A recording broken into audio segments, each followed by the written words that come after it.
Oke, bismillahirrahmanirrahim. Assalamualaikum warahmatullahi wabarakatuh.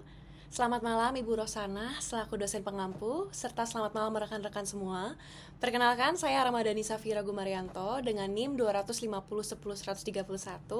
Saya merupakan mahasiswi Universitas Siber Asia, jurusan Komunikasi PJJ. Dan pada video kali ini saya akan membahas tentang teknik lobby dan negosiasi.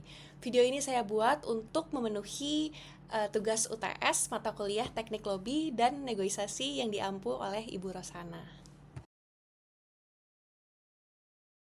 Oke, untuk pertama-tama kita harus tahu dulu pengertiannya. Apa sih itu lobby? Apa sih itu negosiasi? Dan di sini saya akan membahas secara singkat satu persatu. Yang pertama, dari lobby terlebih dahulu.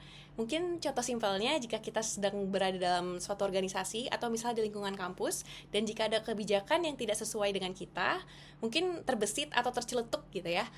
Lobby dulu dong, lobby dulu dong. Nah, di sini saya secara pribadi saya mengartikan bahwa lobby ini identik dengan proses deketin atau proses pendekatan. Dan ini ternyata sejalan dengan definisi lobby menurut KBBI, Kamus Besar Bahasa Indonesia, di mana lobby merupakan melakukan pendekatan secara tidak resmi. Nah, ini tujuannya apa? Nah, tujuan di sini terjawab dengan definisi lain yang mendefinisikan bahwa lobby merupakan kegiatan untuk mempengaruhi pembuat kebijakan tertentu. Nah, selanjutnya untuk negosiasi, mungkin untuk contoh simpelnya, ketika kita ingin membeli barang, ingin membeli motor ataupun membeli sayur pun terbesit atau terceletuk, nego dulu deh. Nah, kalau saya secara pribadi, saya mengartikannya identik dengan proses tawar-menawar. Dan ternyata ini juga sejalan dengan definisi negosiasi pada Kamus Besar Bahasa Indonesia, yaitu proses tawar-menawar dengan jalan berunding guna mencapai kesepakatan bersama antara satu pihak dan pihak yang lain. Ini berlaku untuk kelompok ataupun individu ataupun organisasi. Nah, dalam lobby maupun negosiasi ini, karena ini merupakan bentuk interaksi yang melibatkan lebih dari satu orang, tentu kita membutuhkan yang namanya komunikasi. Nah, dalam komunikasi ini kita juga melibatkan satu aspek penting, yaitu bahasa. Oke, dalam Sastra Upuputro dijelaskan bahwa persuasif adalah salah satu komunikasi sosial dalam penerapannya mengubah teknik atau cara tertentu sehingga menyebabkan orang bersedia melakukan sesuatu dengan senang hati, sukarela, dan tanpa dipaksa oleh siapapun. Nah, mengapa bahasa persuasif ini penting? Karena bahasa persuasif inilah yang digunakan untuk membujuk atau menarik perhatian dalam sebuah organisasi yang mana nanti si orang yang kita tuju ini dapat mengubah sikap atau pemikirannya sesuai apa yang kita inginkan. Dan bahasa persuasif ini penting karena merupakan termasuk salah satu dari unsur dari teks negosiasi. Sebelum membahas tentang unsur dari teks negosiasi, izinkan saya untuk membahas secara singkat unsur dari negosiasi. Jadi terdapat 4 unsur dari negosiasi. Yang pertama yaitu partisipan atau pihak yang terlibat dalam negosiasinya. Yang kedua adalah adanya perbedaan kepentingan antara kedua belah pihak. Yang ketiga adalah terjadinya pengajuan dan penawaran. Dan yang keempat, negosiasi menghasilkan persetujuan dan kesepakatan. Nah, ke dalam 4 unsur ini, dalam melaksanakan proses negosiasi, nanti kita akan kenal yang namanya teks negosiasi. Apa itu? Yaitu teks yang menjelaskan proses negosiasi itu sendiri. Nah, teks ini berisi kalimat-kalimat kesepakatan mengenai persoalan yang membutuhkan penyelesaian. Nah, unsur dari teks negosiasi ini terdiri dari 3. Yang pertama, bahasa yang digunakan. Dalam hal ini yang dimaksud adalah bahasa persuasif yang diutamakan. Lalu bentuk kalimatnya cenderung ke kalimat deklaratif, yaitu kalimat informatif atau kalimat dengan intonasi yang netral ataupun datar, dan biasanya nadanya turun, serta menggunakan bahasa yang sopan. Selanjutnya unsur yang kedua yaitu dari kalimat yang dibentuk. Di sini diutamakan pembentukan kalimat-kalimat yang efektif, serta perlu diperhatikan diksi atau pemilihan kata. Dan yang ketiga unsur teks negosiasi yaitu perintah penawaran yang disampaikan. Nah, dalam proses lobby ataupun negosiasi, terdapat 3 jenis komunikasi. Yang pertama yaitu komunikasi verbal atau berbicara, kata-kata. Lalu yang kedua yaitu komunikasi nonverbal atau bahasa tubuh, ekspresif. Dan juga yang ketiga yaitu mendengarkan. Nah, mendengarkan ini memiliki hakikat tersendiri dalam proses komunikasi. Kenapa? Karena dengan mendengarkan kita bisa menginterpretasikan pesan verbal dan nonverbal. Nah, sebelumnya dari definisi mendengarkan itu sendiri adalah proses aktif untuk menerima, menginterpretasikan, serta memahami pesan setelah menerima rangsangan. Nah, mendengarkan di sini itu tidak disepelekan. Kenapa? Karena mendengarkan ini membutuhkan effort atau perhatian dan usaha yang lebih untuk memahami arti maupun tujuan pesan. Nah, dalam lobby dan negosiasi, kemampuan mendengarkan yang baik akan memberikan sentuhan emosional, perhatian, dan penghargaan sehingga lobby dan negosiasi berjalan lebih lancar. Jadi lobby memang ada 3 bentuk, yaitu lobby tradisional, lobby jalur akar rumput, dan lobby political action committee. Yang pertama, saya akan membahas tentang lobby tradisional, di mana lobby tradisional ini si pelobi akan mendekati pengambil keputusan. Nah, jadi pelobi ini berusaha mempengaruhi keinginannya dengan melakukan pertemuan formal ataupun dibalut dengan non-formal. Contohnya mungkin para pebisnis sedang melakukan pertemuan makan biasanya, atau mungkin olahraga bersama, yang sebenarnya itu untuk dalam proses lobbying yang dibalut dengan suasana persahabatan.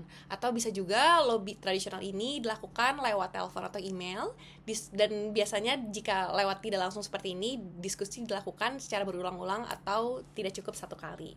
Selanjutnya untuk yang kedua, lobby jalur akar rumput, di mana di sini lobby yang memperjuangkan sesuatu dengan menggunakan masyarakat untuk mempengaruhi pengambilan keputusannya. Contohnya yaitu lobby tentang kenaikan harga BBM, lobby tentang masalah lingkungan ataupun pendidikan, yang semuanya notabene lewat organisasi ataupun lewat masyarakat. Nah, melakukan lobby di tingkat pejabat pemerintah dan parlemen juga bisa termasuk dalam lobby jalur akar rumput ini.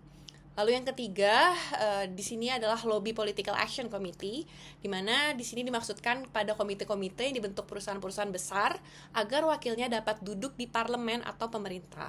Contohnya ya koalisasi politik, lalu tawar-menawar pembagian kekuasaan dalam politik. Nah, kalau untuk non-politiknya bisa juga terjadi pada contohnya adanya kerjasama antar organisasi untuk memperjuangkan sesuatu. Dalam melakukan negosiasi, kita perlu memilih strategi yang tepat agar bisa mendapatkan hasil yang kita inginkan. Nah, strategi dalam negosiasi ini memang sebaiknya ditentukan sebelum dilakukannya proses negosiasi. Terdapat 4 strategi dalam negosiasi. Yang pertama yaitu strategi win-win, di mana strategi ini mungkin strategi yang paling kita sering dengar dan sering juga dilakukan, karena hasil akhir dari strategi ini, kedua belah pihak yang melakukan negosiasi akan mendapatkan keuntungan. Dan yang mana keuntungan ini memang tidak harus 50-50. Contohnya adalah ketika Indonesia menawarkan produksi rempah-rempah ke negara Cina, karena memang secara kualitas maupun kuantitas untuk produksi rempah-rempah Indonesia sangat memadai. Selanjutnya untuk strategi win-lose, strategi yang kedua, yaitu ketika pihak-pihak yang berselisih ini ingin mendapatkan hasil yang sebesar-besarnya dari penyelesaian masalah yang diambil. Nah, dengan strategi ini, pihak-pihak yang berselisih bisa saling berkompetisi untuk mendapatkan hasil yang mereka inginkan. Jadi, sudah otomatis di sini kemungkinan besar yang akan menjadi win-nya adalah pihak yang lebih berkuasa. Contohnya adalah ketika perusahaan menetapkan untuk sistem kontrak kepada para pekerjanya karena tidak mau menanggung biaya tambahan atau biaya tunjangan lainnya.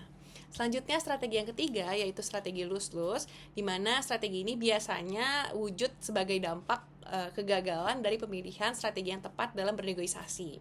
Jadi intinya kedua-duanya sama-sama kalah dan masing-masing di sini sepakat untuk menghindari kerugian yang lebih besar lagi. Contohnya ketika ada 2 negara perang dan kedua belah pihak ini sudah mendapatkan kerugian yang sangat besar sehingga mereka memutuskan untuk damai untuk menyelesaikannya. Selanjutnya strategi yang terakhir, strategi yang keempat yaitu lose win, di mana di sini pihak lose-nya memang hanya dapat sebatas berakomodasi saja dari pihak win-nya. Jadi walaupun kalah tetapi masih ada titik leganya. Contohnya ketika bernegosiasi untuk mengurangi reservation price-nya atau batas terendah dari hasil negosiasinya, misalnya tadi 4 tuntutan menjadi 2 tuntutan. Seorang negosiator harus memiliki keterampilan dalam menguasai masalahnya. Dalam hal ini, negosiator juga harus pandai-pandai membaca situasi dan kondisi yang terjadi. Selanjutnya yaitu keterampilan terkait komunikasinya. Nah, untuk skill komunikasi tadi sudah disebutkan bahwa negosiator penting untuk memiliki kemampuan mendengarkan yang baik. Selain itu, negosiator harus tahu kapan timing yang baik untuk memulai bicara bila situasi memungkinkan. Selanjutnya, negosiator juga harus bisa mengarahkan dengan tepat sebagai stimulasi menarik perhatian lawan bicaranya. Nah, untuk berbicara itu sendiri juga harus dengan artikulasi yang jelas dan intonasi suara yang tepat dan sesuai. Selanjutnya, negosiator juga harus memperhatikan aspek nonverbal saat berkomunikasi, mulai dari bahasa tubuh, ekspresi, dan sebagainya. Dan yang terpenting juga, seorang negosiator harus memiliki keterampilan dalam hal empati dan menjaga etika, serta menciptakan suasana persahabatan. Mengapa teori perbedaan budaya dalam negosiasi ini sangat penting? Karena negosiasi ini dapat terjalin mulai dari lingkup kecil atau lingkup di sekitar kita, individu maupun organisasi, sampai ke lingkup yang besar atau sampai ke lintas negara internasional. Nah, kesalahan persepsi dalam komunikasi bisnis internasional ini biasanya dapat terjadi karena adanya perbedaan budaya. Proses negosiasi tanpa komunikasi memang merupakan suatu yang mustahil. Oleh karena itu, komunikasi yang baik dan peran budaya dalam negosiasi bisnis internasional sangat penting. Negosiasi bisnis akan berjalan lancar jika ada persamaan persepsi maupun gaya perilaku. Hal ini memang merupakan tantangan bagi perusahaan yang ingin melakukan negosiasi internasional, bahwa pemahaman lintas budaya sangat dibutuhkan dalam melakukan negosiasi bisnis lintas budaya. Nah, tujuannya yaitu untuk menghindari adanya kesalahpahaman. Dapat diambil contoh di sini dalam studi Cross Cultural Negotiations, Americans Negotiating Contract in China. Di sini ada perbedaan budaya dalam negosiasi orang Amerika dan juga orang Cina. Di sini dijabarkan bahwa orang Amerika itu dalam negosiasi cenderung straight to the point, langsung ke intinya. Dan orang Amerika ini memposisikan mitra bisnisnya itu hanya sebagai mitra bisnis, jadi bukan sebagai teman ataupun keluarga. Jadi komunikasi yang terjalin pun juga hanya sebatas bisnis. Nah, kalau ada masalah atau pelanggaran dalam proses negosiasi atau proses hasil negosiasi tersebut, maka jalan keluar utamanya adalah pengadilan. Berbeda dengan negara Cina, di sini dijabarkan bahwa mitra bisnisnya ini disambut. Jadi di sini dianggapnya sebagai tamu, jadi disambut hangat dan tidak straight to the point, jadi tidak perlu buru-buru. Dan mitra bisnisnya juga dianggap sebagai teman yang hubungannya bisa berlanjut setelah kontrak negosiasinya itu ataupun kontrak kerjanya pun selesai. Jadi dalam prosesnya tersebut ada pembicaraan keluarga ataupun pribadi agar timbul kehangatan atau keakraban antara kedua belah pihak. Nah, jika ada masalah, maka jalan keluarnya tidak langsung ke pengadilan, akan tetapi dilakukan jalan keluar arbitrase atau orang ketiga terlebih dahulu sebagai penengahnya. Nah, untuk menciptakan komunikasi yang efektif karena adanya perbedaan latar belakang budaya dalam dunia bisnis, ini kita dapat melakukan beberapa usaha. Yang pertama, kita harus memiliki kepekaan terhadap latar belakang budaya. Mungkin contoh simpelnya, kita bisa membandingkan bagaimana cara salam pada orang Indonesia berbeda dengan salam dengan orang Jepang, berbeda juga dengan salam dengan orang Amerika, dan sebagainya. Jadi sebaiknya kita mencari tahu terlebih dahulu budaya apa yang dimiliki oleh lawan pihak negosiasi kita. Selanjutnya, tadi ya kita memang harus memahami etika-etika, terutama etika lintas budaya dan kesopanan, serta menghormati adat istiadat yang ada. Berikutnya, kita juga harus memahami gaya komunikasi yang berbeda-beda setiap orang dan harus bisa mengikuti alur dan memimpin arus proses negosiasi yang akan terjadi. Selanjutnya, kita juga harus mempunyai sikap dalam merangkul keberagaman. Kita harus menunjukkan bahwa kita adalah orang yang open-minded terhadap keberagaman. Selanjutnya, kita juga harus menahan diri dari stereotip atau stereotype. karena belum tentu orang yang menjadi lawan pihak negosiasi kita ini memiliki sikap atau pandangan yang sama dengan stereotip yang kita bayangkan. Selanjutnya, kita juga harus mendengarkan secara aktif dan menunjukkannya, serta kita harus berusaha untuk menciptakan koneksi pribadi dengan menjalankan proses-proses yang menjurus pada kehangatan. Seperti tadi ya, mungkin kita bisa ditambahkan proses diskusi secara informal, bertemu secara misalnya makan ataupun olahraga bersama, dan berbagai cara yang menunjukkan bahwa kita ingin mitra bisnis kita juga sebagai teman berkelanjutan. Mungkin sekian yang dapat saya sampaikan terkait teknik lobby dan negosiasi dalam video ini. Mohon maaf jika ada yang kurang berkenan. Saya akhiri, semoga video ini bermanfaat bagi yang menontonnya. Terima kasih. Wassalamualaikum warahmatullahi wabarakatuh.